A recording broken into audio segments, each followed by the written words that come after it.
Саламатсыздармы балалар?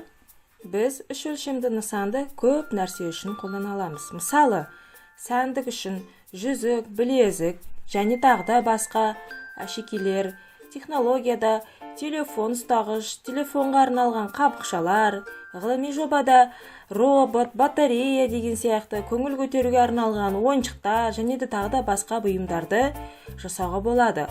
Осы бұйымдарды жасауға арнайы сайттарда, арнайы бағдарламаларда, 3D принтерде жасап шығаруға болады. Қазіргі кезде 3D модельдеуге арналған сайттар өте көп. Оның бірі Tinkercad сайты. Ол өте қолжетімді. Онымен жұмыс жасау өте оңай. Сіздермен құстарға арналған ұя жасап көрейік. Google-ге Tinkercad онлайн деп жазып, сол арқылы өзіміздің пароль, логин арқылы кіруімізге болады. Бұл жерде менде өзімнің тіркелген құпия сөзімнің логинім бар. Сол арқылы шығады, қазір терезе ашылады.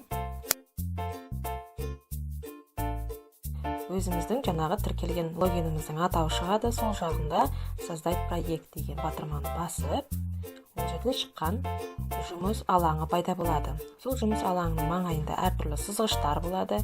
Жасаған жұмыстарымыздың қаншалықты жұмыс орнының дәлме-дәл ортасында тұрғанын біліп отырамыз. Оң жақта көріп тұрғандықта сіздерде үшбұрышты жаңағы сызғыш, сол жағымызда жаңағы біздің жұмыс алаңын басқарып отыратын батырмалар және жан-жағын көріп отыруымызға болады. Жасаған модельдеріміздің астынан, үстінен және жанынан көріп отыруға болады. Сол жағымызда біздің әртүрлі фигуралардан тұратын менюлар бар. Оның ішінен бізге керекті фигураны алып қоя аламыз. Енді бұл жерде жоғары жағымызда көріп тұрғандықтай құралдар бар. Бұл жерде жаңағы жұмыстарымызды біріктіру бар, немесе керісінше бірігіп кеткен жұмыстарды қайтадан ажырату және жұмысты экспорт батырмасы арқылы сақтаймыз. Жұмысымыз қате.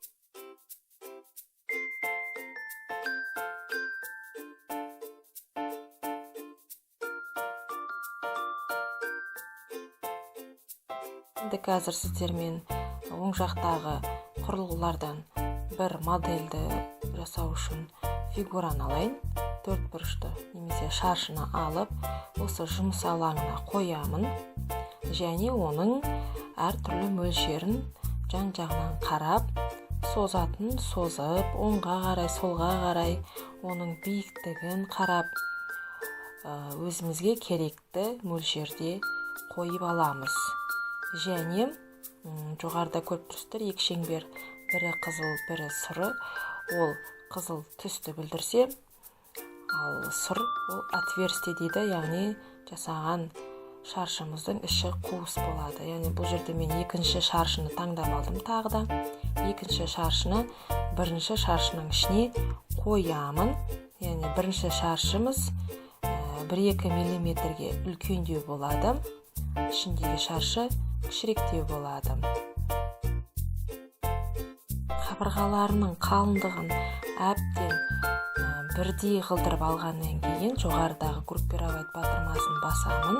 Неге іші қуыс боп шыға келді. Ұяшығымыздың, көріп тұрмыз, міне бұрыш-бұрышының барлығы, қабырғалары барлығының бірдей мөлшерде болды. Енді біз осы ұяның жоғарғы жағына шатырын қоямыз. Үшбұрышты шатырды тура осылай шаршының бойымен, мөлшерімен бірдей етіп жоғарыға тарта отырып келтіреміз. Бұл жерде фигураның маңайында, жан-жағында көріп тұрсыздар, кішкентай маркерлер пайда болады. Қызыл маркер, яғни сол қызыл маркерден ұстасақ, фигурамыздың мөлшері өзгереді.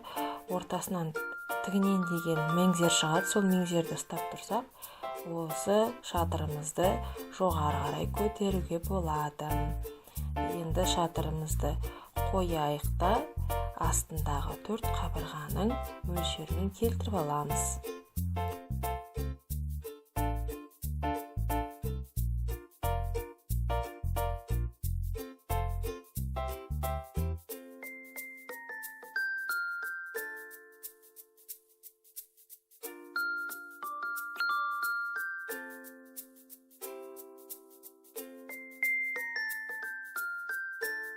Енді біздің ұямызға кіретін, құстардың кіретін есігін жасаймыз. Ол есіктің орнынан біз бұл жерде шарды аламыз. Бұл шарды алып, біз жаңағы жоғарыда тұрған отверстие деген батырмаға басып қоямыз. Яғни ол жерге отверстие деген домалағымыз, домалақ болмайды, ол ашық шеңбер болып шығады. Қазір осының өлшемін дәлдетіп ортаға келтіріп аламыз. Және сол ары қарай құстардың кіріп шығатын есігі ретінде жасап қоямыз.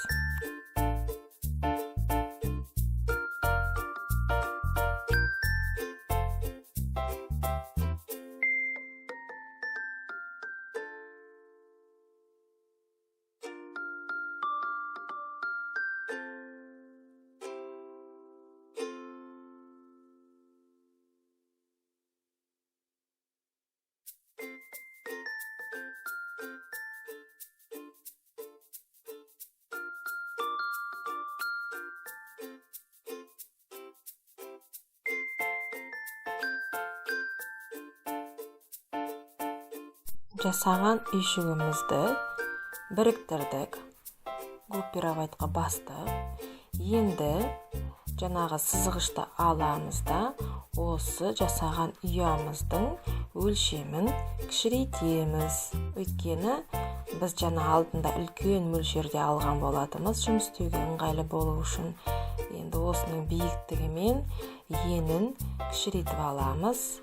Өйткені 3D принтерден шығарған кезде принтердің шамасы келмейді. Принтердің шығару моделінің биіктігі мен көлемі 20 сантиметр.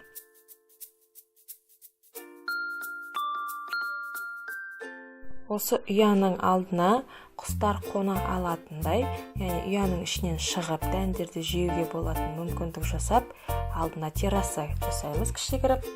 Ол үшін біз оң жақтағы төртбұрышты таңдап аламыз да, сол төртбұрыштың қалыңдығын 1 мм немесе 2 мм қылдырып алып, оның ұзындығын, енін осы ұяның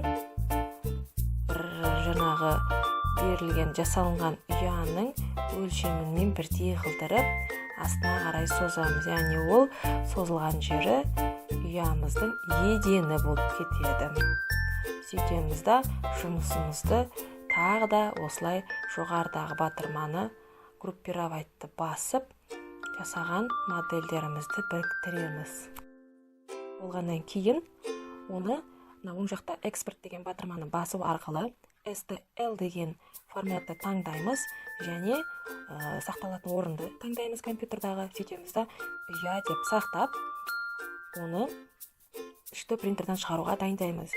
Енді оны ашып көретін болсақ, жасаған жұмысымызды принтерден шығаратын дайын моделіміз міне осындай модель болып шығады екен.